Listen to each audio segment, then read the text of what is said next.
Friends, welcome all of you in my YouTube channel Education for Best Concept। दोस्तों, मैंने history का class 9th का part 1 video upload कर चुका हूं। यदि आप लोग नहीं देखे हैं तो उसे भी देख ले तो और अच्छे से समझ में आएगा। तो चलिए हम लोग पार्ट 2 स्टार्ट करते हैं। French society during the late 18th century, यानी 18वीं सदी के फ्रांसीसी समाज किस तरह से थी, हम इस वीडियो में समझेंगे। तो चलिए हम लोग स्टार्ट करते हैं। थोड़ी सी और जूम कर लेते हैं ताकि आप लोगों को अच्छे से दिखाई दे।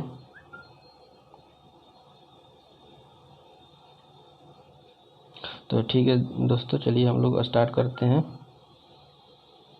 इन 1774 Louis 16 of the Bourbon family of king ascended the throne of France, यानी 1774 में बुर्बन राजवंश का जो लुई 16 था वह फ्रांस की राजगद्दी पर बैठा। He was the 20 years old and marriage the Austrian princess of Antoinette.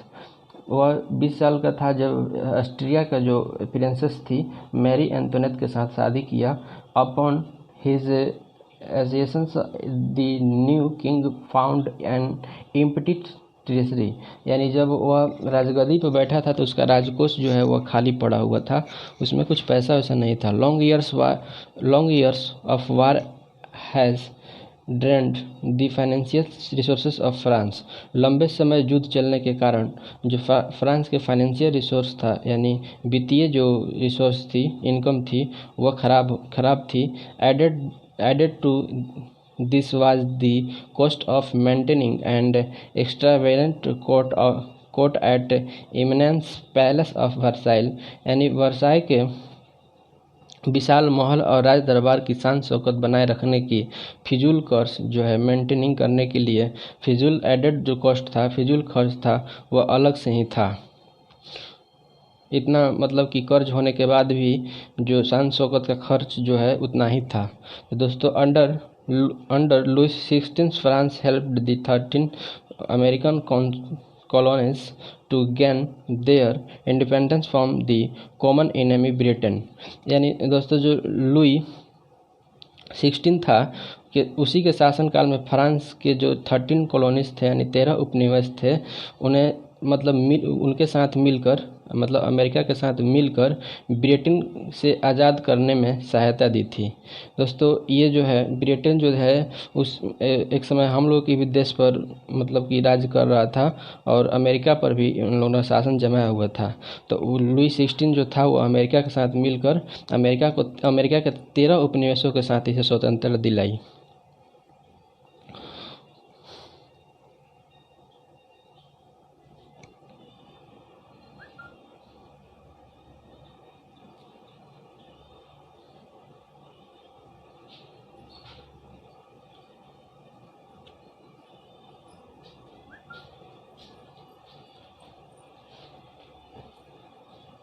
The war added more than a billion livres to debt that had already risen to more than 2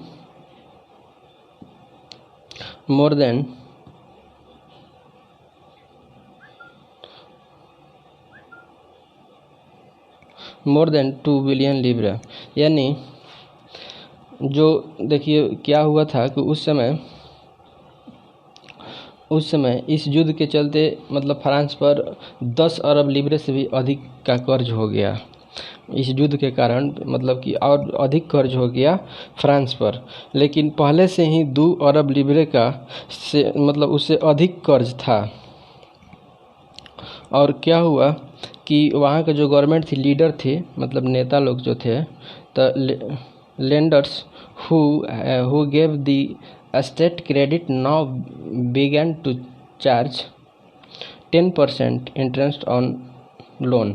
जो लोग loan दिए थे वहाँ से सरकार से 10%, यानी जो लोग कर्ज दिए थे पहले, जो लोग कर्ज दिए थे सरकार को, जो 10% ब्याज मांगने लगे कि हमें अब 10% ब्याज चाहिए।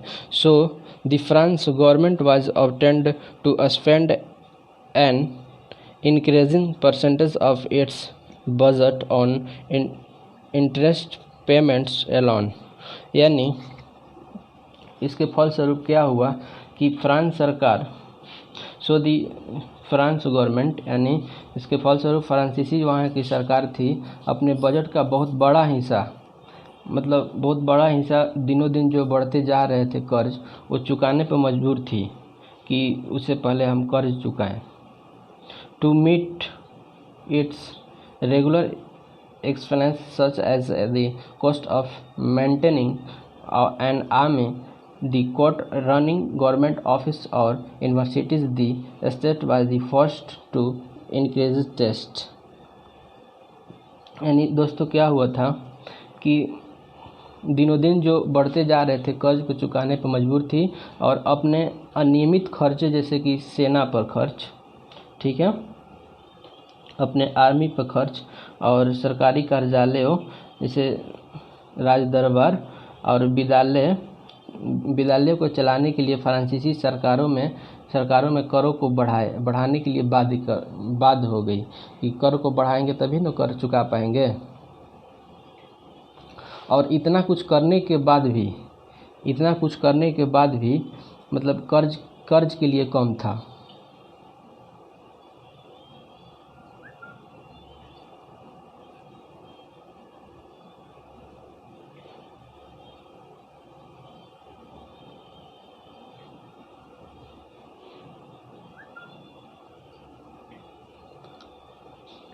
Yet even this measure would not have sufficient, मतलब इतना कुछ करने के बाद भी ये जो है sufficient नहीं था, कम था। French society in the 18th century was divided into 3 states and only members of the third state paid tax। यानी क्या हुआ कि सरकार में जो 18वीं सदी के जो 18th सेंचुरी का जो मतलब कि फ्रांसीसी समाज जो थी वह 3 स्टेट में बट गया था, और केवल तीसरे स्टेट के जो थर्ड स्टेट का जो ओनली मेंबर्स थे वहीं जो है कर देते थे, यानी कर जो है टैक्स जो है पेड करते थे।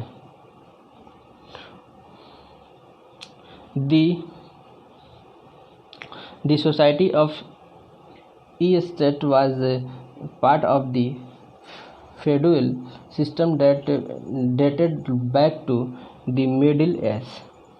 यानी क्या हुआ कि वर्गों में विभाजित फ्रांसीसी समाज मध्यकालीन जो है वह सामंती जो व्यवस्था का अंग था। ये जो मध्यकालीन सामंती व्यवस्था का अंग था। The term old regime is usually used to describe the society and institutions of France before 1789। और क्या हुआ कि जो प्राचीन से यानी ancients, the term of old regime is usually used, यानी प्राचीन स्वतंत्रता का पद का प्रयोग सामान्यतः 1789 यानी 1789 से पहले फ्रांसीसी समाज एवं संस्थाओं के लिए होता था केवल। Figure to show how the system of states in French society was organised. यानी फिगर 2 में फ्रांसीसी समाज की व्यवस्था को दर्शाता है।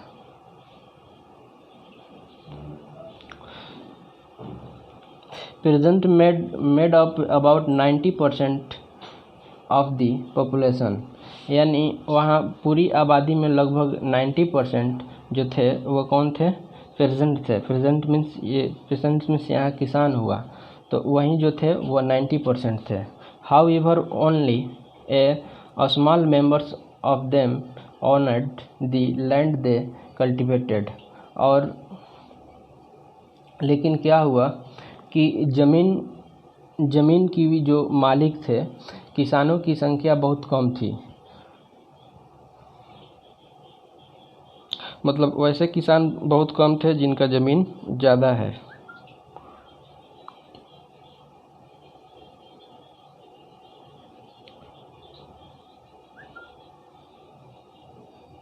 चलिए दोस्तों हम लोग फिर से चलते हैं। About 60% of the land was owned by the nobles, the church and others riches member of the third estate. यानी लगभग 60% जो ज़मीन पर कुलीन्स and nobles, church and others riches यानी तीसरे स्टेट के जो अमीर लोग थे उनका अधिकार था। The members of the first two state that it is the clergy and the nobility enjoyed certain privileges by birth. और प्रथम दो स्टेट जो थे वह कुलीन एवं जो पादरी जिसको बोलते हैं पादरी लोगों को कुछ विशेषाधिकार जो प्राप्त था, यानी विशेषाधिकार जो उन लोगों को प्राप्त था वह जन्म से ही था, birth. The most important of this was the exemptions from paying taxes to the state. यानी सबसे महत्वपूर्ण विशेषता उसमें विशेषाधिकार ये था कि उसमें जो स्टेट को यानी राज्य को दिए जाने वाले कर से छूट था उन लोगों को। दी नोबल्स यानी जो कुलीन थे फर्दर इंजॉयड फ्यूडल्स प्रिविलेज, यानी वो जो थे कुलीन वर्ग थे वो मतलब कि टैक्स के जो टैक्स देते थे उससे वो स्वतंत्र थे। These included feudal dues which they extracted from the peasants, और वह किसानों के से समांती कर वसूला करता था। Peasants were obliged to render service to the lord, to work in his house and field, to serve in the army or to participate in buildings road. यानी वह क्या करते थे कि किसान जो थे अपने स्वामी यानी जो लॉर्ड थे उसका जो ज़मीन उमीन देते थे उसी को स्वामी बोलते थे, तो उनकी सेवा करते थे एवं उनके घर खेत एवं सैन्य सेवाएं जो भी कुछ करना था, और सड़क निर्माण में भी वो लोग सहयोग देने के लिए बाध्य थे क्योंकि उन लोगों पर काफ़ी कर्ज था।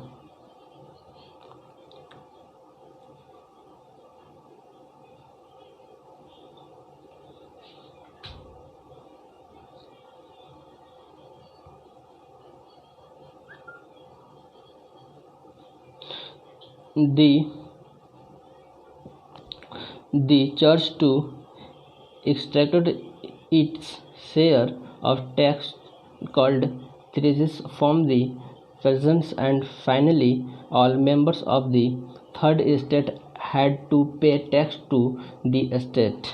यानी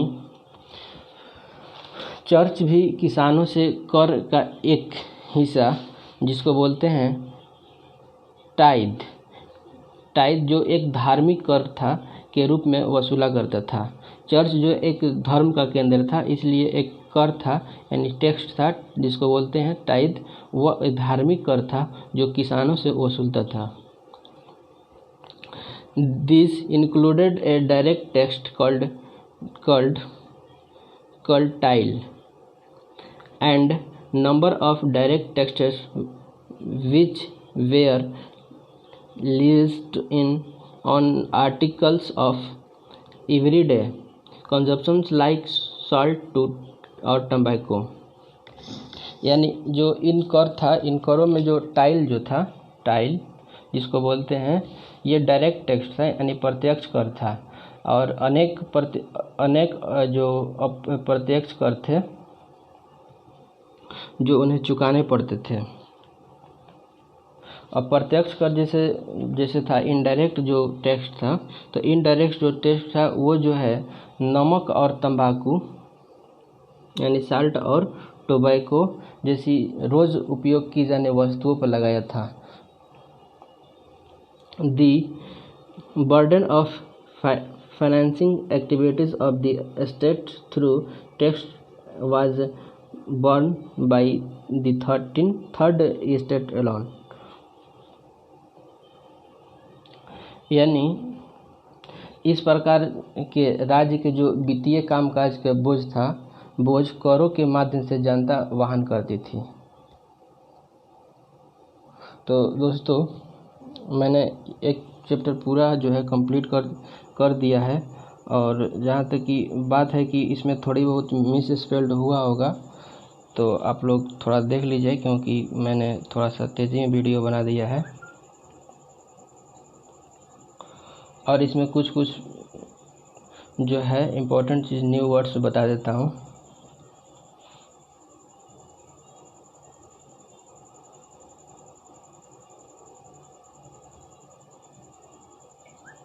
देखिए, लीवरे जो था वह लीवरे क्या था कि लीवरे जो है वह फ्रांस की एक मुद्रा है, unit of currency in France, discontinued in 1794, यानी जिसको समाप्त कर दिया गया 1794 में। और एक ठो है टाइल क्या है, इम्पोर्टेंट बता देता हूँ दोस्त। ये एक टैक्स है जो चर्च द्वारा वसूला किया जाता है, यानी एक धार्मिक जिसको बोलते हैं रिलीजियंस टैक्स है। और टाइल